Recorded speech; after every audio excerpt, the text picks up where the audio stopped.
suatu ketika dahulu, seorang bekas Menteri Malaysia pernah menyatakan bahawa orang Melayu merupakan pendatang di tanah Melayu.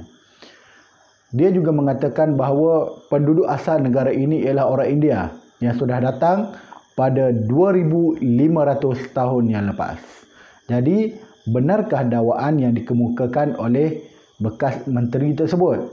Oleh itu, pada hari ini saya akan menjawab tomahan tersebut. Adakah benar bahawa orang Melayu merupakan bangsa pendatang di tanah Melayu ini?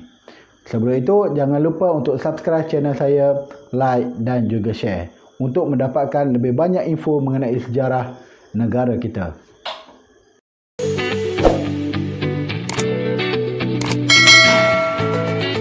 Our history connection கேட்டா history bookல சொல்லுது 130 years 120 years நம்மளோட connection to நம்ம எப்ப வந்தோன்னு. It's not true. நம்ம எப்ப முதல்ல இங்க வந்தோம்? 2500 years ago.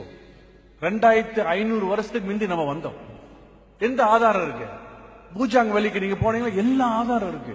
கோயிலுங்க இருக்கு, பழைய கோயிலுங்க எல்லாம் புதைச்சிருக்கு.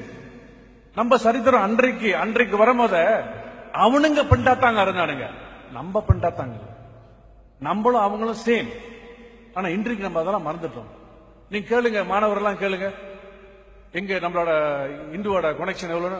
100 வருஷம். எங்க ஆசிரியர் தான் சொன்னாரு. அந்த ஆசிரியர் தலையிலே கொட்டணும். சொல்லுங்க, நான் சொன்னேன். அவ கனெக்ட் இந்த நாட்டில் வந்து அந்த மாதிரி லிமிட் பண்ணிருக்காங்க. நம்ம அவ்வளவுதான் படிச்சோம்.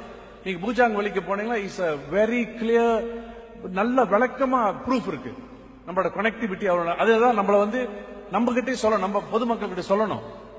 அப்பதான் அவங்களுக்கும் வித்தியாசமே இல்லை. Our right to stay here, this is our motherland. உங்க தலைவர் சொன்ன மாதிரி திஸ் இஸ் அவர் மதர்லேண்ட், வேற எதுவும் இல்லை. If you take 2500 years ago எப்படி இருந்திருக்கும்? நம்மளுக்கு எல்லா உரிமையும் இருக்கு. Don't give up.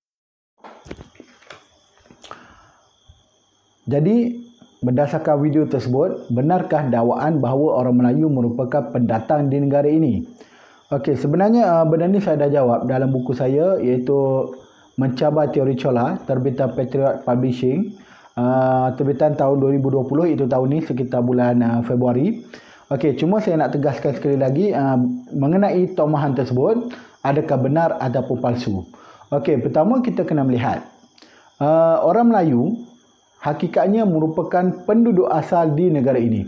Walaupun ada yang mengatakan bahawa orang Semang, iaitu salah satu suku kaum orang asli di negara kita, merupakan penduduk asal di negara ini, namun berdasarkan kajian DNA, jelas menunjukkan bahawa orang Melayu dengan orang Semang merupakan dua kelompok kaum yang terawal datang ke tanah Melayu ini, iaitu sekitar lebih kurang 67,000 tahun yang lepas. Jadi, berdasarkan DNA tersebut, ini jelas menunjukkan bahawa orang Melayu dan juga suku Semang merupakan suku kaum yang awal datang ke tanah Melayu, bukannya suku kaum India sebagaimana yang didakwa oleh bekas menteri tersebut, iaitu sekitar 2,500 tahun yang lepas. Jadi, bayangkan 67,000 tahun yang lepas dengan 2,500 tahun yang lepas, yang mana terlebih awal. Okey, itu hujah yang pertama. Hujah yang kedua, jika benar bahawa betul orang India datang ke negara ini sekitar 2,500 tahun yang lepas, jadi siapakah kaum yang membina tamadun Sungai Batu yang berusia lebih kurang 2,800 tahun yang lepas, iaitu kira-kira 300 tahun lebih awal daripada yang disebutkan oleh bekas menteri tersebut. Okey, adakah yang membina tamadun Sungai Batu itu hantu, iblis, jin ataupun syaitan? Okey, sudah tentu ada suku kaum yang lebih awal yang membina tamadun tersebut, dan suku kaum itu tidak lain tidak bukan ialah orang Melayu itu sendiri. Kerana sebagaimana yang disebutkan sebelum ini, orang Melayu merupakan kaum yang terawal yang tiba ke dataran tanah Melayu ini. Okey, yang ketiga, berdasarkan buku ini, siapa yang beli buku ini dia boleh tengok pada muka surat 132. Okey, hujah yang seterusnya ialah berdasarkan catatan daripada Cina ataupun daripada Yunani dan sebagainya, yang jelas menyatakan bahawa orang Melayu ataupun Kunlun, orang Cina menyebut orang Melayu sebagai Kunlun, merupakan bangsa yang terawal berada di sini. Dan dalam catatan Cina tersebut ataupun catatan Yunani ataupun catatan Arab tidak menyatakan langsung mengenai kewujudan orang India ataupun penempatan orang India di negara. Okey, hujah yang keempat, kita boleh tengok dalam buku Ahmad Jelani Harun. Dalam bukunya Tamadun Bangsa Melayu menyatakan bahawa memang telah wujud hubungan antara India dengan China seawal abad sebelum Masihi lagi.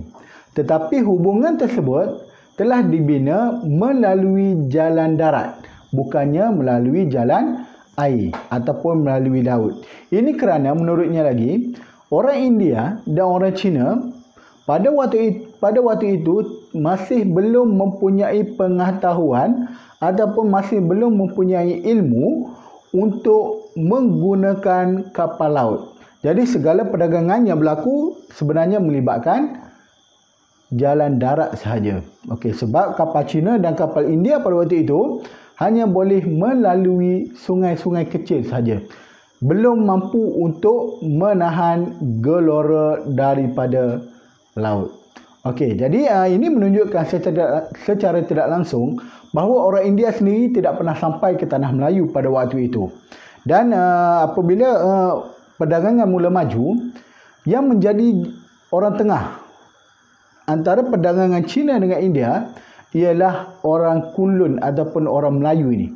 Maksud dia orang Melayu pergi ke India, beli barang dekat India, kemudian orang Melayu akan pergi menjual barang tersebut ke China.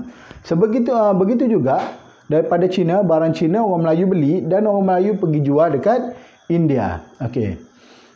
Jadi ini menunjukkan bahawa pada waktu itu di tanah Melayu memang ada orang Melayu, bukannya orang India sebagaimana yang didakwa oleh bekas menteri tersebut.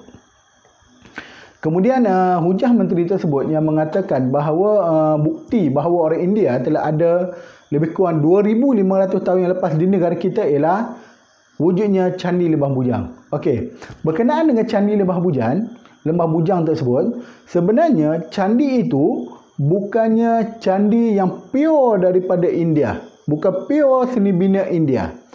Okey, ini bermaksud memang wujud agama Hindu di Lembah Bujang tersebut, tetapi agama tersebut sebenarnya telah disinkretismakan ataupun telah diubah suai oleh orang Melayu pada waktu itu. Sebab itulah walaupun candi tersebut digunakan untuk penyembahan agama Hindu, tetapi seni binanya sebenarnya berbeza daripada yang ada dekat India.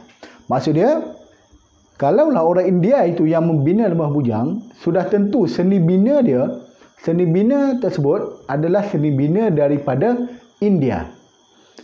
Bukannya seni bina daripada tempatan, bukan seni bina tempatan, akan berlaku seni bina India. Tapi lain pula di Lembah Bujang ni, apabila yang berlaku ialah candi tersebut merupakan candi yang hanya ada di situ saja. Maksud dia, candi tersebut adalah candi binaan tempatan, bukannya binaan daripada India. Bukan seni bina daripada India. Ini menunjukkan bahawa yang membina candi tersebut bukannya orang India sebagaimana yang didakwa oleh bekas menteri tersebut. Jadi yang membinanya tidak lain tidak bukan adalah orang Melayu itu sendiri. Okey, bukti orang Nusantara ini suka sinkretisme agama ialah kita boleh tengok ajaran agama, perbezaan agama Hindu di India dengan agama Hindu yang diamalkan di Bali. Sebenarnya mempunyai perbezaan yang agak jauh. Jadi kalau kita tengok secara tidak langsung menunjukkan bahawa dakwaan bahawa Melayu itu pendatang dan orang India itu merupakan penduduk pribumi negara ini adalah tidak logik sama sekali.